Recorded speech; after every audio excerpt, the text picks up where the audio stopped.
What's good, you guys? Welcome back to the channel. Welcome back to another video. You guys are gonna have to let me know if you guys like this setup.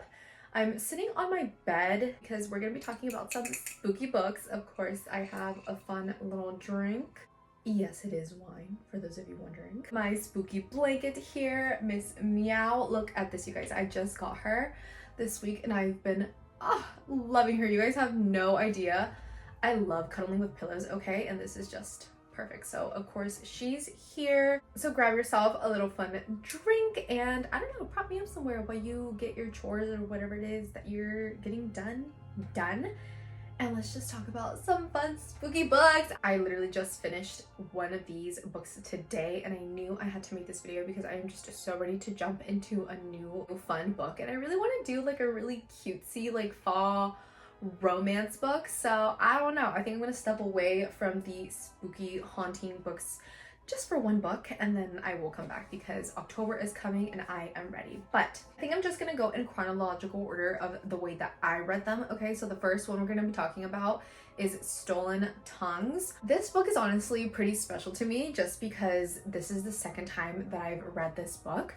I am not one to reread books, rewatch shows. Why am I like redoing this? Like, you know what I mean? I just don't like to do that. But this was the first book that I reread because it is just that good, okay? It's like pretty hard to spook me with anything. I love watching scary movies and reading like spooky, creepy books. So very depictive, like you can really imagine everything that he wrote and the way that he wrote it. It's so creepy. It takes place in the Appalachian Mountains and we all know that that area is just known for being all sorts of crazy and creepy and wild and just so many things go bump in the night for real there. So it is just a really good fucking book. And the way you just like cannot explain anything that happens in the book, like it is just like, oh my god. Like I'm gonna move on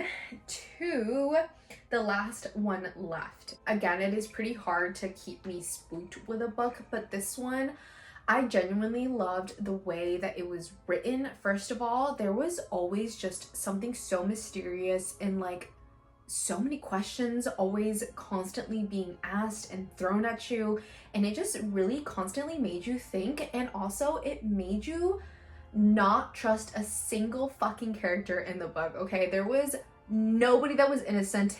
Everybody was lying or keeping things behind closed doors.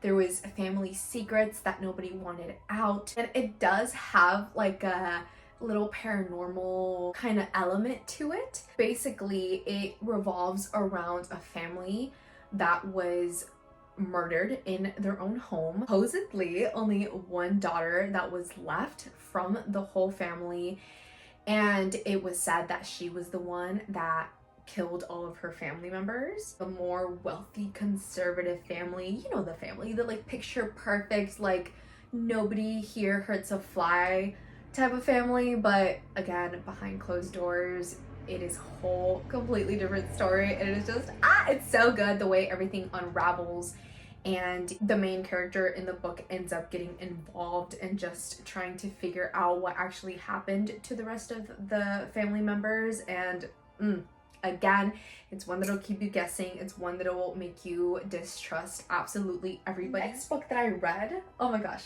The Institute. Oh my gosh. Okay, this book is more sci-fi.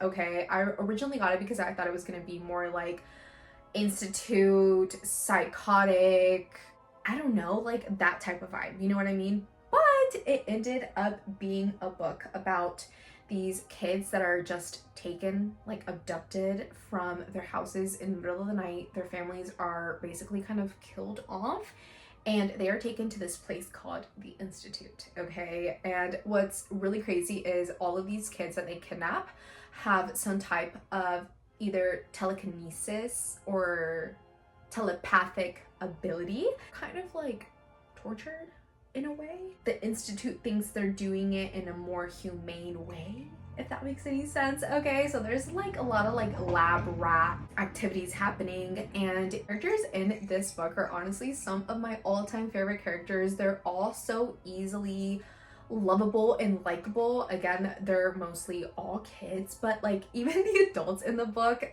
are some of my favorite. Shows how much power the government has and how little the rest of us really kind of know about what's going on. This was a book that I constantly was like, oh my god, I have to keep reading, I have to keep reading, I have to keep. It could not be put down. It's a longer book, okay, so it did take it a second to like really get going, but once it went, bitch, it fucking went, okay? The really cool thing about The Institute specifically is the way that Stephen King wrote it. There is like so many different points of views, like almost from every single main character you get like their own point of view of what's happening and how it's happening and what their placement is in the story. It is, yeah, so good. If you are gonna read one book from this whole list, maybe Stolen Tongues, but definitely this one too. Like The Institute and Stolen Tongues, so fucking good, so good. We used to live here. I really wanted a more like haunted house type of book, and that's why I went with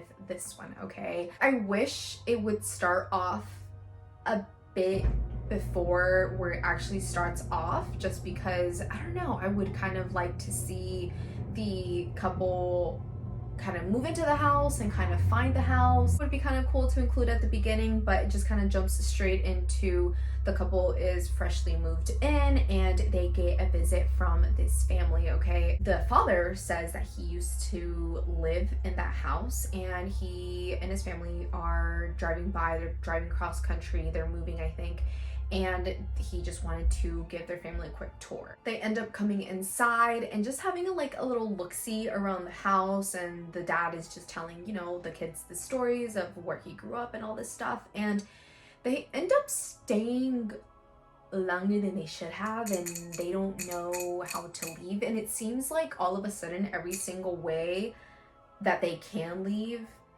is not an option, and all of a sudden they aren't leaving.